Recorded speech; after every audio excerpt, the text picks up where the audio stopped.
مصری تہذیب میں یہ رواج عام تھا کہ وہ اپنے مر جانے والے فرائین جو کہ دعوی خدائی کے علم بردار ہوتے تھے کی لاشوں کو حنوط کر کے محفوظ کر دیا کرتے، اور وہ یہ عقیدہ رکھتے ہوئے کہ وہ کسی بھی وقت دوبارہ اس دنیا میں لوٹ کر آ سکتے ہیں، ان کی لاشوں کے ساتھ ان کے خزانے کے ایک بڑے حصے کو بھی دفن کیا کرتے، تاکہ اگر انہیں عالم ارواح میں کسی چیز کی ضرورت ہو اس کی مدد سے حاصل کر سکیں۔ لیکن ان کے اس عمل سے ان چوروں اور ڈاکوؤں کی چاندی ہو گئی جن کی زندگی کا دار و مدار لوٹی ہوئی دولت پر ہوا کرتا تھا۔ وہ جب چاہتے کسی نہ کسی فرعون کے مقبرے کو اپنا نشانہ بنا کر وہاں سے اتنی دولت چرا لیتے کہ آئندہ کئی سالوں تک انہیں مزید کسی چوری کی حاجت نہ رہتی۔ لیکن وقت گزرنے کے ساتھ ساتھ کئی فرعین مصر تو ایسے تھے کہ ان کی یہ ممیاں بھی وقت کی گھر تلے دب کر رہے، اور پھر تاریخ میں کئی ایسے موڑ بھی آئے جب ان ممیوں کا انکشاف دوران تلاش یا اتفاقیہ ہو گیا، جس کی وجہ سے تاریخ کے طالب علموں پر تحقیق کے نئے در واہ ہوتے گئے۔ انہی میں ایک جھوٹے خدا کی ممی 1881 میں برآمد ہوئی جس کو رامسس دوم کا نام دیا جاتا ہے، جو ایک پروہت کے مقبرے سے برآمد ہوئی، جس کے بعد اس تاریخی ورثے کی خوب نمائش کی اور کبھی اس کو کھڑا کر کے اور کبھی لٹا کر لوگوں کو دکھاتے ہوئے ساتھ یہ بھی بتایا جاتا ہے کہ یہ ہے اس مجبور و بے بس انسان کی لاش جو کبھی اپنے زمانے میں خدائی کے دعوے کیا کرتا تھا، اور اس مقصد کے لیے بسا اوقات اس کے جسد خاکی پر لپیٹی ہوئی پٹیاں بھی اتاری گئی تاکہ عام لوگ اس کے جسم کو بھی دیکھ سکیں، جو کہ ایک مخصوص طریقہ کار کی بدولت ابھی تک خراب ہونے یا گلنے سڑنے سے محفوظ ہے۔ لیکن اس کے کچھ ہی عرصے بعد یعنی 1976 میں یہ بات سامنے آئی کہ اس کی میت نے خراب ہونا شروع کر دیا ہے، اور اس پر پھپھوندری کی تہ بھی سامنے ہو گئی، جو کہ اس بات کی علامت تھی کہ اگر اس مردے کا جلد ہی علاج نہ کیا گیا تو یہ سامان عبرت دنیا کی نگاہوں سے اوجھل ہو جائے۔ لیکن یہاں رکاوٹ اس بات کی تھی کہ اس مردہ جسم کو لگنے والی بیماری کا علاج نہ صرف مصر میں موجود نہیں تھا بلکہ دنیا میں سوائے فرانس کے اور کوئی بھی ملک ایسا نہ تھا جہاں اس کا علاج ممکن ہو سکے، اور ظاہر ہے اس مقصد کے لیے اس مجبور و بے کس کے جسم کو فرانس منتقل کرنا ضروری تھا، جس کے راستے میں کئی ایک قانونی رکاوٹیں موجود تھیں، اور ان کو کیسے دور کیا گیا اس کی دلچسپ داستان آج ہم اپنے ناظرین کو سنانے کی کوشش کریں۔ دوستو، آپ دیکھ رہے ہیں اردو ڈسکوری کو، جس نے مصر کے اس بے چہرہ کردار کو آج اپنی اس ویڈیو کا موضوع بنانے کا فیصلہ کیا ہے۔ لیکن حسب روایت ہم اپنے اصل موضوع کی جانب بڑھنے سے قبل اپنے اس قافلے میں شامل ہونے والے نئے دوستوں سے درخواست کریں گے کہ وہ پہلے ہمارے چینل کو سبسکرائب کرتے ہوئے ساتھ موجود نہ بجنے والی گھنٹی کو بھی بجا دیں، تاکہ ہماری آنے والی ہر ویڈیو باقاعدگی کے ساتھ آپ تک پہنچتی رہے۔ معزز خواتین و حضرات، فرعون کی اس ممی کو فرانس کیسے لے جایا گیا، اس بارے میں عام طور پر دو رائے پائی جاتی ہے کہ اس وقت فرانس کے قانون کا تقاضا تھا کہ آدمی خواہ زندہ ہو یا مردہ، اس کے فرانس میں داخلے کے لیے اس کے پاسپورٹ کا ہونا ضروری تھا، جبکہ دوسری روایت یہ ہے کہ مصری عوام نیپولین بوناپارٹ کے مصر پر حملے اور اس کی لوٹ کھسوٹ کے بعد یہ خیال کرتے تھے کہ فرانسیسی چور، ڈاکو اور لٹیرے ہیں، اور کہیں ایسا نہ ہو کہ وہ اس ممی کو دبا کر بیٹھ سکیں اور ہم اس تاریخی ورثے سے محروم رہ جائیں۔ سو انہوں نے اپنے طور پر یہ فیصلہ کیا کہ اس مقصد کے لیے اس ممی کا پاسپورٹ بنوایا جائے، تاکہ ان کے پاس اس کے دستاویزی ثبوت بھی موجود ہو کہ فرعون مصر نے اپنے مرنے کے ہزاروں سال بعد فرانس کا سفر کیا تھا۔ سو اس مقصد کے لیے اس مردے کا پاسپورٹ بنوایا گیا تاکہ کل مصری اس کی واپسی کا تقاضا کر سکے۔ اس کے پاسپورٹ پر اس کا نام رامسس دوم آن جہانی فرعون مصر تحریر کیا گیا، اور جب جہاز وہاں پہنچا تو پھر ایک نئی اور دلچسپ صورتحال دیکھنے کو ملی، کیونکہ فرانسیسی قانون کے مطابق بادشاہ خواہ زندہ ہو یا مردہ اس کو پروٹوکول دینا ضروری تھا،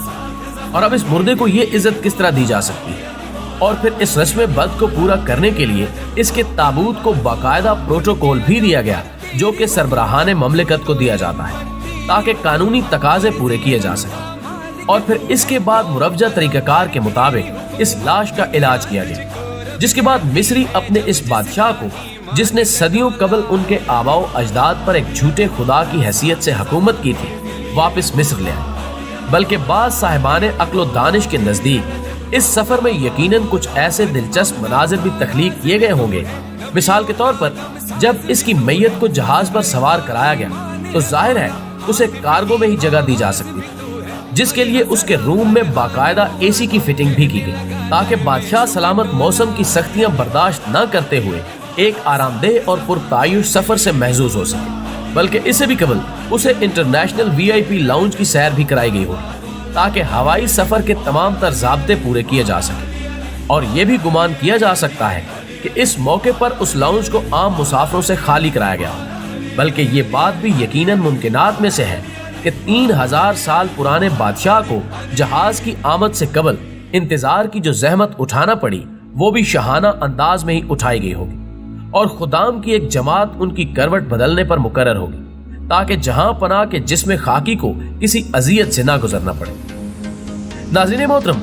حضرت انسان کی تاریخ اور اس کی تہذیبی روایات بھی بذا اوقات مذکہ خیز حد تک عجیب و غریب نظر آتی ہیں۔ یعنی اگر ہم دنیا بھر میں پھیلتی اور دن بدن بڑھتی ہوئی غربت کو دیکھیں، جس کی وجہ سے زندہ انسان جانوروں سے بھی بدتر زندگی گزارنے پر مجبور نظر آتے ہیں، تو شدت سے اس بات کا احساس پیدا ہوتا ہے کہ کیا دنیا کے وسائل پر ان زندہ درگور لوگوں کے حقوق ختم ہو چکے، یا انہیں ان کے جرم ضعیفی کی سزا دی جا رہی ہے کہ وہ اپنا ایک ایک سانس بھی گن کر گزارے، جبکہ اسی اشرف المخلوقات کے اگر دوسرے رخ کا نظارہ کریں تو اندازہ ہوتا ہے کہ قدیم بادشاہوں اور ان کے مصاحبین کے مقبروں پر اس قدر دولت خرچ کر دی گئی کہ جس کی مدد سے ایک دو نہیں بلکہ کئی شہروں میں بسنے والی بنی نوع انسان کی خوراک اور دیگر ضروریات زندگی کا انتظام کیا جا سکتا ہے۔ یہی نہیں بلکہ ان بے توقیر زندگی گزارنے والے جلاد صرف انسانوں کی تدفین کے وقت ان کے ساتھ اس قدر خزانہ بھی دفن کر دیا جاتا تھا جس کی مدد سے کئی معاشرے خوشحالی کی سرد اور خوشگوار ہواؤں کا مزہ لے سکتے۔ لیکن شاید ازل سے ہی یہ ہمارے معاشروں کی رسم قدیم اور رسم بد ہے کہ ایک طرف تو لاتعداد انسان زندہ درگور ہو کر ایک تکلیف دہ زندگی گزارنے پر مجبور ہو جائے، جبکہ دوسری طرف مرنے والے بادشاہوں کے مقبرے تعمیر کر کے مرنے کے بعد بھی ان کی ہیبت اور جلالت کا اعتراف کیا جائے۔ ناظرین گرامی، اگر یہ رسم قدیم اپنے عہد تک ہی محدود رہتی تو شاید یہ کسی حد تک گوارا بھی ہو سکتی تھی، چونکہ وہ اس دور کا تقاضا تھا۔ لیکن ہم دیکھتے ہیں کہ انسانی استحصال کا یہ سلسلہ صدیوں بعد بھی جاری و ساری ہے۔ جیسا کہ اگر ہم صرف ہندوستان کی تاریخ پر نگاہ دوڑائیں تو یہاں پر موجود مختلف قلعہ جات جو کہ اگرچہ بادشاہوں کی ضرورت تھے کو بھی امر کرنے کے لیے ہر حد پھلانگ کر اسے عالمی ورثے کے تحفظ کا نام دیا جا رہا ہے، لیکن ان مزارات کے بارے میں دنیا کے دانشور خدا کو کیا جواب دیں گے جو صرف ایک محبوبہ کی یاد میں اس قدر خطیر رقم کے ساتھ تعمیر کیے گئے کہ انہیں عجائبات عالم میں شامل کرنا پڑا۔ صاحب لدھیانوی نے طنز کرتے ہوئے کہا تھا کہ ایک شہنشاہ نے دولت کا سہارا لے کر